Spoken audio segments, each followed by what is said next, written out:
Makanya dikatakan an-nisa, perempuan, imadul bilad. Tiang negara Indonesia ini, tiang dunia ini perempuan. Idza sholahat sholahatil bilad. Kalau perempuannya baik, negeri jadi baik. Tapi kalau sudah perempuannya rusak, hancur, maka rusaklah semuanya. Saya dipesan supaya Ustadz Somad cerita bagaimana ibu Ustadz Somad dulu mendidik dan mengajar Ustadz. Jadi dia selama dalam perjalanan, itulah yang saya ulang-ulang lagi. Gimana dia dulu ya? Karena tidak ada bukunya. Kalau ngajar hadis ada bukunya, ngajar tafsir ada kitabnya.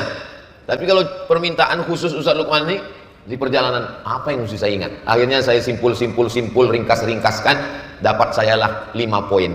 Nah, inilah yang akan saya sampaikan insya Allah. Bagi yang menulis silakan catat, bagi yang tidak menulis insya Allah rekamannya bisa diputar ulang di channel Ustadz Abdul Somad Official. Subscribe, like, share, and comment.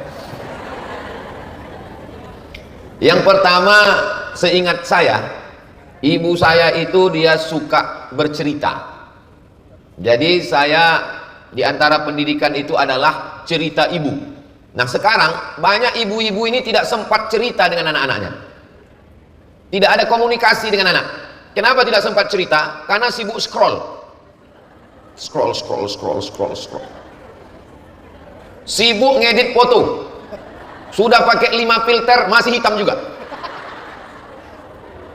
Sibuk di grup WhatsApp. Ini yang saya bicarakan ini tidak ada di Pontianak. Yang di Pontianak ini solihah semua. Kalau ada yang tersinggung berarti ada. Jadi dia selalu bercerita, tapi karena dia bukan S1, S2, S3 profesor, jadi cerita dia itu tidak cerita tentang sahabat Nabi, mungkin dia tidak tahu. Dia selalu bercerita tentang kakeknya, ayahnya, neneknya. Dia selalu cerita yang selalu dibanggakannya ke saya, kakeknya.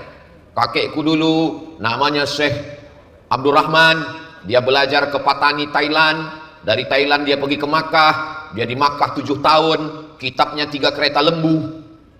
Jadi selalu saya diceritakan tentang kelebihan-kelebihan. Syekh Abdul Rahman itu punya istri namanya Hajah Siti Maryam. Maryam ini kalau beli garam 1 goni, ketika sampai ke dapur tinggal setengah goni. Loh, kok garamnya tinggal setengah goni, Mak? Karena dia beli garam, dia takut garamnya ini dijilat anjing karena dijemur di tepi pantai. Maka sampai ke rumah disamaknya garam itu.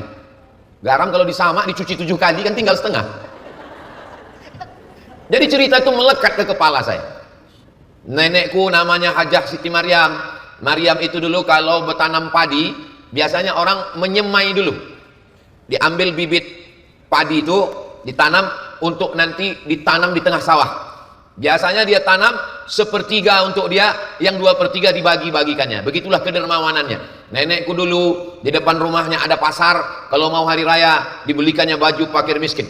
Jadi cerita-cerita itu masuk ke kepala saya sebelum saya masuk sekolah, sebelum masuk pondok, sebelum ke Mesir, sebelum ke Maroko, sebelum ke Sudan. Cerita itulah yang masuk ke kepala saya duluan.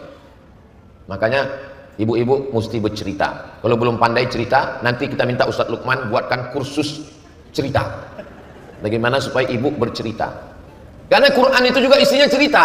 Cerita Ashabul Kahfi, cerita Nabi Adam, cerita Nabi Musa, cerita tentang Nabi Isa. Satu surat khusus, surat Maryam, Faksusil Qasasa. Ceritakan cerita-cerita ini la'allahum yatafakkarun, supaya manusia itu berpikir. Setiap kita ini punya akal, punya otak, punya pikiran, tapi tidak semuanya on. Banyak yang off. Hanya saja tidak tertulis. Allah masih sayang. Kalau Allah tak sayang, tertulis di sini off. Bagaimana mengonkannya? Mengonkannya itu adalah dengan cerita. Dan saya lihat Ustadz Lukman selalu bercerita. Dia bercerita bahwa beliau masuk ke dalam hutan, ternyata mereka makan ikan teri yang berulat. Beliau masuk ke dalam hutan, ternyata santri-santrinya di kebun karet karena tidak ada WC. Beliau masuk ke dalam hutan, ternyata di dalam hutan mereka makan beras bercampur dengan ubi. Cerita. Dan hidup ini adalah cerita. Termasuklah pertemuan kita hari ini akan menjadi cerita yang akan saya bawa pulang ke Pekanbaru. Saya akan cerita ke santri-santri. Aku baru saja pulang dari Kalimantan Barat. Katanya Ustadz dihadang. Enggak ada. Aku cuma dihadang 1000 emak-emak garis keras. Hidup ini kan adalah cerita. Cerita yang baik-baik. Maka ceritakanlah cerita itu. Jadi ibu cerita. Ibu kira-kira siap bercerita dengan anak-anak? Ceritakanlah, Bu. Tapi Pak Ustadz, hidup saya kan semuanya nggak semuanya baik. Ceritakan yang baik-baik. Khudh ma safa da'ma kadar. Ambil yang jernih, yang keruh-keruh jangan ceritakan.